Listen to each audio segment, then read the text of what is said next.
নমস্কাৰ বন্ধুবৰ্গসকল। আজিলৈ আহিছোঁ আপোনালোকৰ কাষলৈ অসমৰ ৰাষ্ট্ৰীয় উদ্যানসমূহৰ বিষয়ে, যিসমূহে আপোনালোকক বিভিন্ন পৰীক্ষাত সহায় কৰিব। আহাচোন চাওক। অসমত বৰ্তমান 7খন ৰাষ্ট্ৰীয় উদ্যান আছে। কাজিৰঙা ৰাষ্ট্ৰীয় উদ্যান, মানাহ ৰাষ্ট্ৰীয় উদ্যান, নামেৰি ৰাষ্ট্ৰীয় উদ্যান, ওৰাং ৰাষ্ট্ৰীয় উদ্যান, ডিব্ৰু-ছৈখোৱা ৰাষ্ট্ৰীয় উদ্যান, ৰায়মনা ৰাষ্ট্ৰীয় উদ্যান আৰু দিহিং পাটকাই ৰাষ্ট্ৰীয় উদ্যান। এতিয়া আমি আলোচনা কৰিম কাজিৰঙা ৰাষ্ট্ৰীয় উদ্যানৰ বিষয়ে। কাজিৰঙা ৰাষ্ট্ৰীয় উদ্যান গোলাঘাট আৰু নগাঁও জিলাত অৱস্থিত। ইয়াৰ মুঠ মাটিকালি 430 বৰ্গ কিলোমিটাৰ। 1908 চনত কাজিৰঙা ৰাষ্ট্ৰীয় উদ্যানক সংৰক্ষিত বনাঞ্চল ঘোষণা কৰা হয়। 1916 চনত কাজিৰঙা ৰাষ্ট্ৰীয় উদ্যানক অভয়াৰণ্য ঘোষণা কৰা হয়। 1974 চনৰ 11 ফেব্ৰুৱাৰীত কাজিৰঙাক ৰাষ্ট্ৰীয় উদ্যান হিচাপে ঘোষণা কৰে। 1985 চনত কাজিৰঙা ৰাষ্ট্ৰীয় উদ্যানক ইউনেস্কোৰ বিশ্ব ঐতিহ্য ক্ষেত্ৰ হিচাপে ঘোষণা কৰা হয়। কাজিৰঙা ৰাষ্ট্ৰীয় উদ্যানত এশিঙীয়া গড়, হাতী, বনৰীয়া মহ, মেথন, দল হৰিণ, শৰপহু, বাঘ, ভালুক, বিভিন্ন প্ৰজাতিৰ বান্দৰ, সৰীসৃপ, পক্ষী আৰু মাছৰ বিভিন্ন প্ৰজাতি আৰু সৰু বৰ বিভিন্ন উদ্ভিদ পোৱা যায়। মানাহ ৰাষ্ট্ৰীয় উদ্যান। মানাহ ৰাষ্ট্ৰীয় উদ্যানখন বাক্সা আৰু চিলাং জিলাত অৱস্থিত। ইয়াৰ মুঠ মাটিকালি 540 বৰ্গ কিলোমিটাৰ। 1928 চনৰ 1 অক্টোবৰত মানাহক বন্যপ্ৰাণী অভয়াৰণ্যৰ মৰ্যাদা দিয়া হয়। 1973 চনত ইয়াত ব্যাঘ্ৰ প্ৰকল্প আৰম্ভ কৰা হয়। 1985 চনত ইউনেস্কোই মানাহক বিশ্ব ঐতিহ্য ক্ষেত্ৰ স্থান হিচাপে ঘোষণা কৰা হয়। 1995 চনত ইয়াক ৰাষ্ট্ৰীয় উদ্যান হিচাপে ঘোষণা কৰে।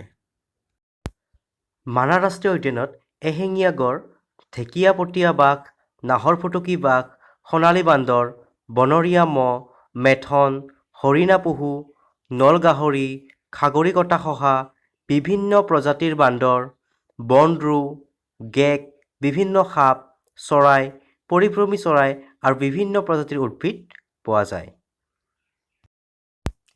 নামেৰি ৰাষ্ট্ৰীয় উদ্যান। নামেৰি ৰাষ্ট্ৰীয় উদ্যান শোণিতপুৰ জিলাত অৱস্থিত। ইয়াৰ মাটিকালি 200 বৰ্গ কিলোমিটাৰ। 1978 চনত নামেৰিক সংৰক্ষিত বনাঞ্চল ঘোষণা কৰে। 1985 চনত ইয়াক অভয়াৰণ্য ঘোষণা কৰে। 1997 চনত ৰাষ্ট্ৰীয় উদ্যান ঘোষণাৰ প্ৰাৰম্ভিক অনুজ্ঞাপত্ৰ প্ৰদান কৰে। 1998 চনত ৰাষ্ট্ৰীয় উদ্যান ঘোষণাৰ চূড়ান্ত অনুজ্ঞাপত্ৰ প্ৰদান কৰে। 2000 চনত নামেৰি ৰাষ্ট্ৰীয় উদ্যানক ব্যাঘ্ৰ সংৰক্ষণ বনাঞ্চল ঘোষণা কৰে। নামেৰি ৰাষ্ট্ৰীয় উদ্যানত হাতী, লাজুকী বান্দৰ, বাঘ, ভালুক, কেটেলা পহু, সুগৰি পহু, বিভিন্ন প্ৰজাতিৰ চৰাই আৰু সৰীসৃপ পোৱা যায়। ওৰাং ৰাষ্ট্ৰীয় উদ্যান বা ৰাজীৱ গান্ধী ৰাষ্ট্ৰীয় উদ্যান। ওৰাং ৰাষ্ট্ৰীয় উদ্যান শোণিতপুৰ জিলা আৰু দৰং জিলাত অৱস্থিত। ইয়াৰ মাটিকালি 78.89 বৰ্গ কিলোমিটাৰ। 1985 চনত ইয়াক অভয়াৰণ্য ঘোষণা কৰে। 1992 চনত ৰাজীৱ গান্ধী অভয়াৰণ্য হিচাপে নামকৰণ কৰে। 1999 চনৰ 8 এপ্ৰিল তাৰিখে ওৰাং ৰাষ্ট্ৰীয় উদ্যান ঘোষণা কৰে। ইয়াত পোৱা বিভিন্ন বন্যপ্ৰাণীসমূহৰ ভিতৰত গড়, বনৰীয়া মহ, নাহৰফুটুকী, বিভিন্ন প্ৰজাতিৰ সৰীসৃপ আৰু চৰাই প্ৰধান। ডিব্ৰু-ছৈখোৱা ৰাষ্ট্ৰীয় উদ্যান। ডিব্ৰু-ছৈখোৱা ৰাষ্ট্ৰীয় উদ্যান ডিব্ৰুগড় আৰু তিনিচুকীয়া জিলাত অৱস্থিত।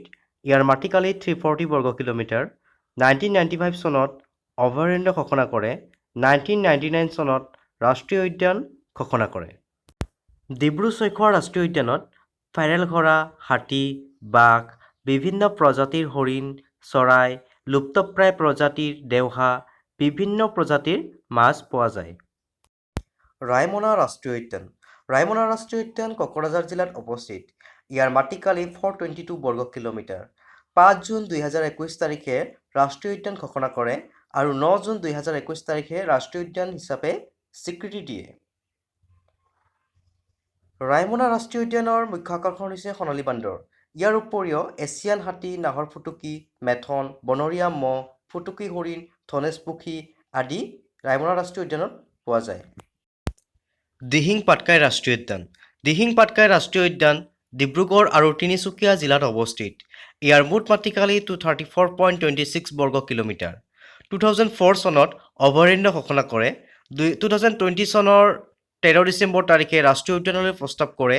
9 জুন 2021 তাৰিখে দিহিং পাটকাইক ৰাষ্ট্ৰীয় উদ্যান ঘোষণা কৰে।